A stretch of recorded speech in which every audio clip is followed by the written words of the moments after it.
Holy shit! You broke my foot! I warned him and shit.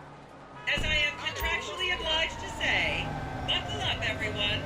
It's showtime. Fuck, man! Fuck this, vato. Vinewood is often referred to as the anal bleaching capital of the world.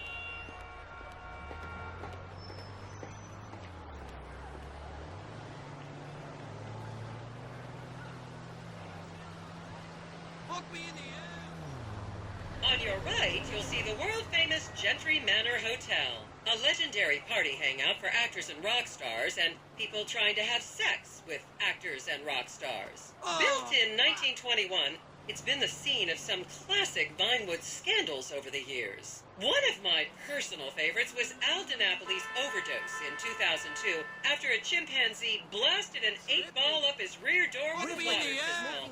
Fantastic! They say that on any given day there are at least 2 dead party girls in the trash cans round back. Isn't that great?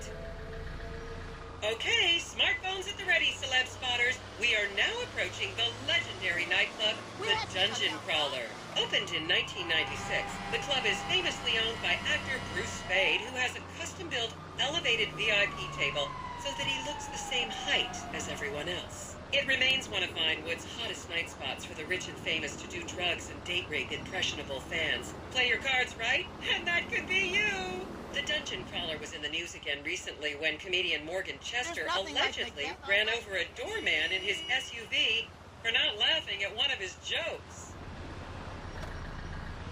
Oh, and now a treat for you closet glam rockers on board. We're coming up to the infamous Tequila La Rock Bar. Back in the day, this was a restaurant run by the mob until it got shut down over the Adam's apple in the soup controversy of 1982. It reopened as the Tequila La Bar in 1983 and soon became a mecca for hair metal bands and fans from across the country. It's rumored that the Love Fist song Dangerous Bastards was written about a night they partied here on Mescaline with some transgender twins. Now, this house up ahead is one of the many private residence of action movie director Mark Fostenberg. Fostenberg still maintains he was out of town when a 15-year-old Mexican girl was found dead in his pizza oven in 2007. The case was settled out of court and all charges were dropped. The girl's family now live on the next street.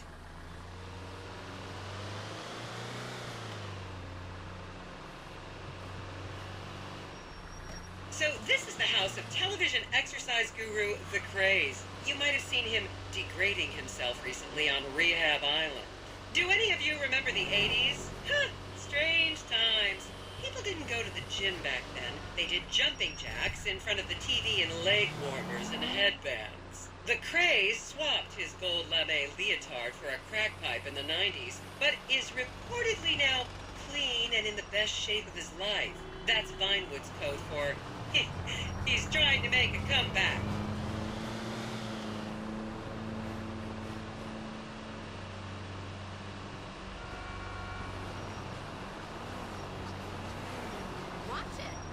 This is the home of celebrity wild child Martha Turn.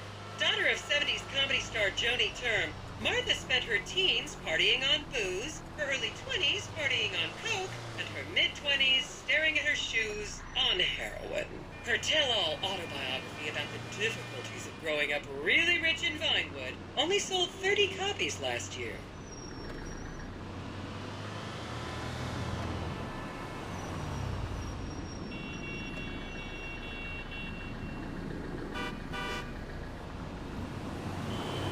Check that off the list.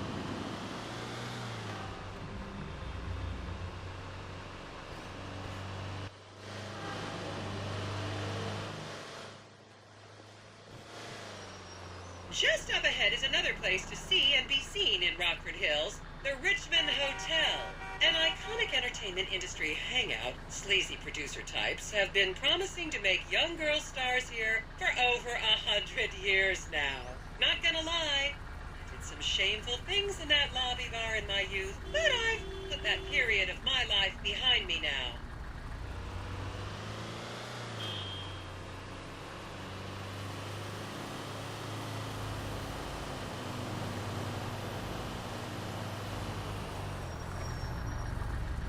Do you see all the plastic women?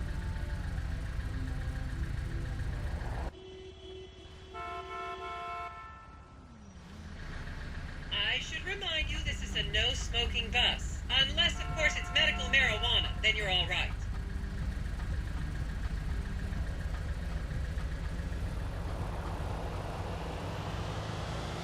Estoy muy confundida ahora.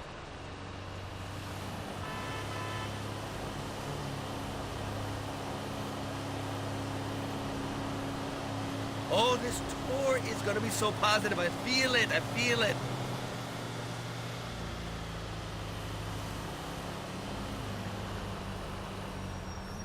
Talk about a bad investment.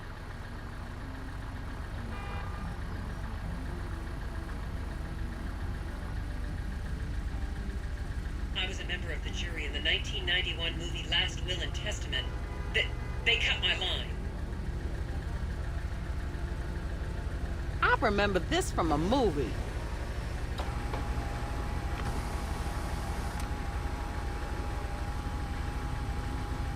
What a lot of traffic!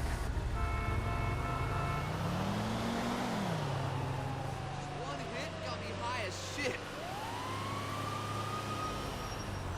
Here you can see the landmark Oriental Theater, which was opened here in Morningwood in 1930. Some of the biggest movies in history have premiered at this theater, including Blue Blood, Shoulder of Orion, and The Many Wives of Alfredo Smith. You might remember the controversial premiere of the gladiator comedy Lions and Donkeys in 1984, when star Chip Hampton walked up the red carpet with two slaves in chains.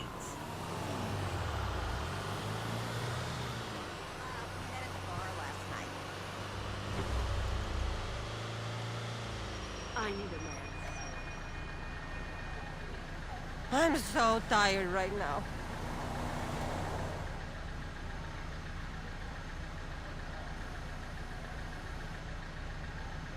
Is everyone having fun?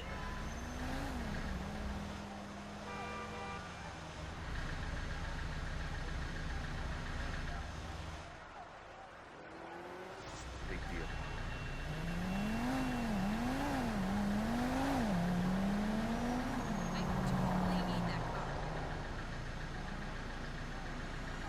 I almost closed the deal for that property.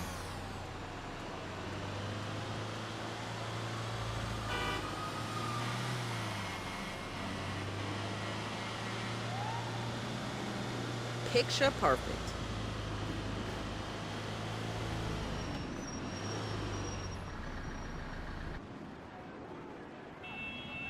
Count yourselves lucky, my prescription just got renewed this morning.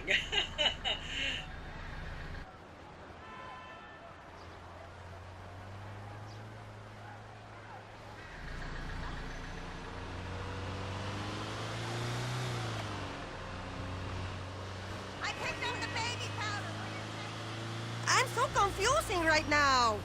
And now to our left, ladies and gentlemen, is the famous Richard's Majestic Studios. The product placement for classics like Nelson and Naples and Rum Runner, and the not-so-classics like Vinewood Zombie and Shoulder of Orion 2 was shoehorned into the final edits right behind those very gates. Everyone has a favorite Solomon Richards movie. An American Divorce really helped me through a difficult time when I was bankrupting my first husband. Oh, come on, don't people in the Midwest watch movies? You must have seen Defender of the Faith. No? Wow, tough crowd.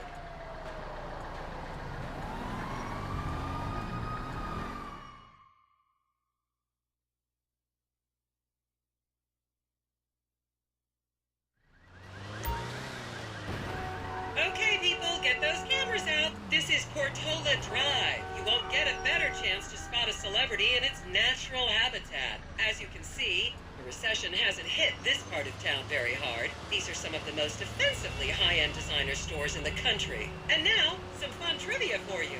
There have been a number of movies shot on Portola Drive, mostly awful ones about rich idiots, including the blockbuster 2005 romantic comedy Shoe Whore. It's credited with sending women's rights back 50 years. The store we're passing now is where British star Charlotte Crown was caught on film in the changing room, eating and purging the same burrito over and over again, just like a dog.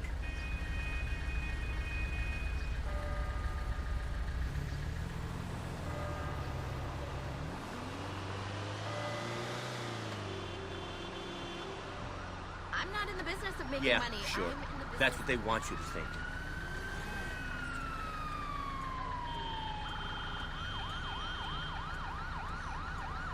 Just up ahead.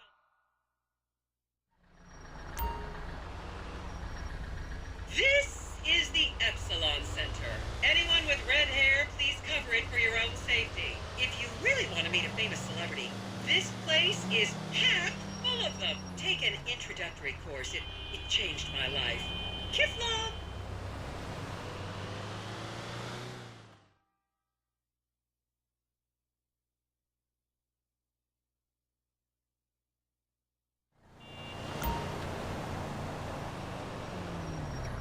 And here is City Hall. This is where the mayor's office is, if any of you care. You might recognize this building from the 20-minute final dogfight to save Earth in the movie Invasion Los Santos.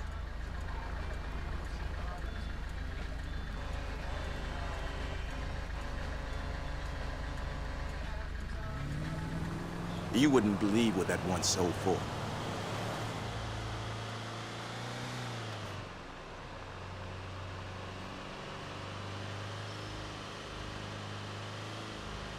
That is beautiful.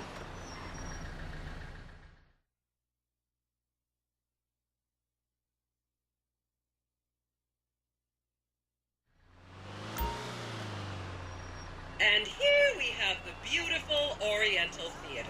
Riots broke out on the theater's opening night in 1928 as desperate fans tried to get upskirt shots of the legendary silent movie star Miriam Turner, much like you're doing today, except with really heavy cameras. My daughter tells me it isn't politically correct to say Oriental anymore, but considering some of the other common terms for Asians in the 1920s, the name could have been a lot worse. There's a saying that to go to Los Santos and not see the Oriental Theater is like going to China and not visiting a burger shop. I've never really understood what that means, but